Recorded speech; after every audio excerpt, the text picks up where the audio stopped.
This is The Last Temptation of Christ by Nikos Kazantzakis. He's a Greek author, very prominent Greek author, and this is a very controversial novel. Most people will probably recognize the title by Martin Scorsese's, one of his first films by the same name. This book is actually part of the Catholic Church's Index Librorum Prohibitorum, the index of prohibited books of the Catholic Church.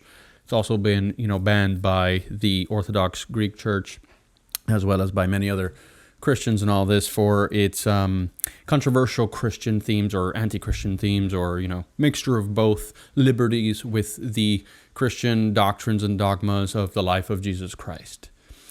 Now, people speak about whether a Christian should read a book like this or whether they should read this one. And I agree that it's dangerous. It has dangerous content if someone's not ready for it.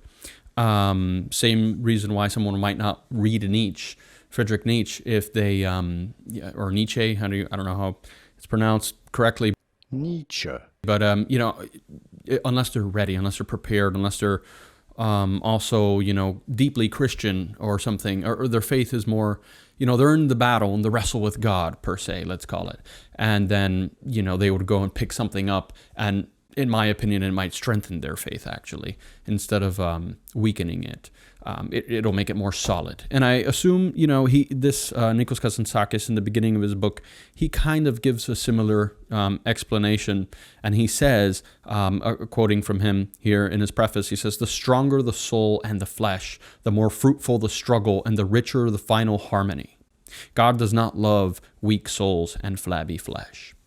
To a certain extent, I agree with that, but it also contradicts, and I don't agree with it to the other extent in which it contradicts Galatians 5:24, where Paul says, "Those who are Christ's have crucified the flesh with its passions and desires." Therefore, without further ado, I will get into the official review of this book. One small thing I forgot to mention also is Kazantzakis in his preface, after all this backlash and all this, he says, he explicates how he was very sincere and how, I think he mentioned something about crying or weeping or being extremely sincere in his love for Christ as he's writing this book. That never before had he had such a relationship or felt closer to God, closer to Christ, as when he was writing this book.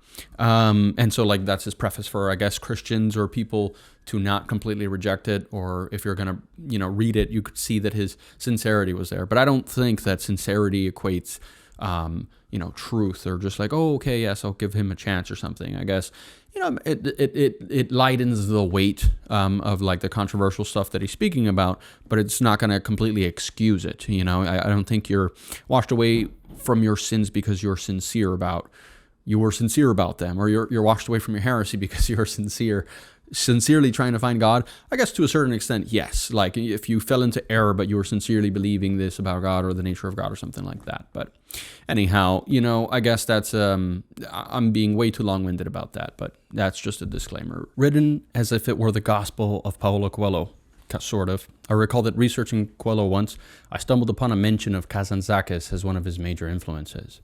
This clarifies things so that it is rather The Alchemist and other works of Coelho's that sound more like the Gospel of Kazantzakis.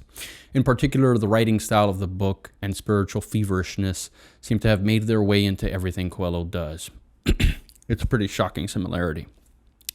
There's an amateur quality to the spirituality evinced in the sensationalized writing. He ties mysticism with psychological disturbance, and I suppose they aren't completely exempt one from the other, as the latter can precipitate the former. Yet his intention is to make the spirit and the flesh so united that they are both one and the same, with just two different opposing poles. Nietzschean obsession and influence seem to have cropped out whatever pure knowledge of Christ was growing in Kazantzakis prior.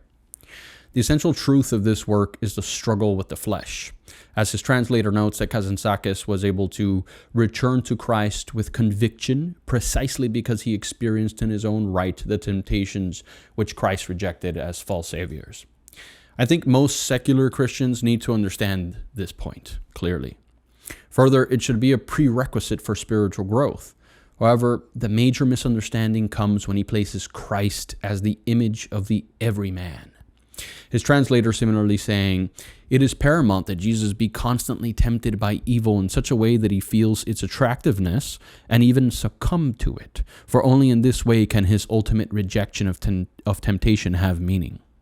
I agree with this for the everyman against virtue so called and used as a cloak for vice.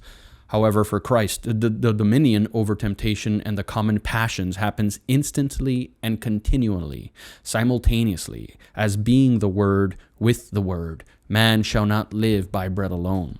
His only remaining and true temptation is to forego being forsaken by his own Father willingly. So in a way, he does forsake God for man on the cross, and he knows God will forsake him for it, even if for a moment, and it is almost too much for him. In Kazantzakis' perspective, the last temptation and primary one is a primeval one, the desire for a family, for children, for women, and for the life of the common working man with his simple joys and comforts.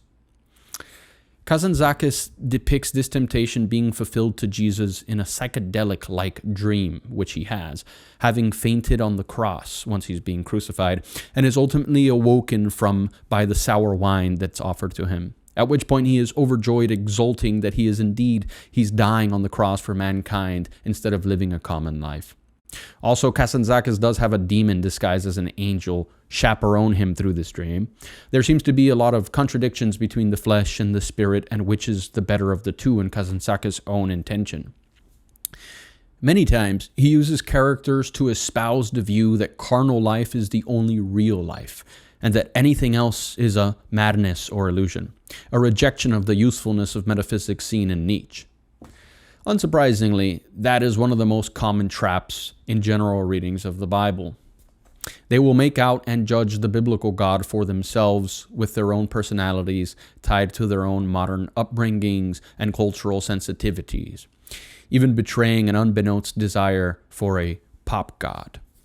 Most of us fashion God in our own image and likeness, and this tendency is automatic in us. As Kazantzakis' own translator says that he tried to draw Christ in terms meaningful to himself, in terms which could be understood in the 20th century.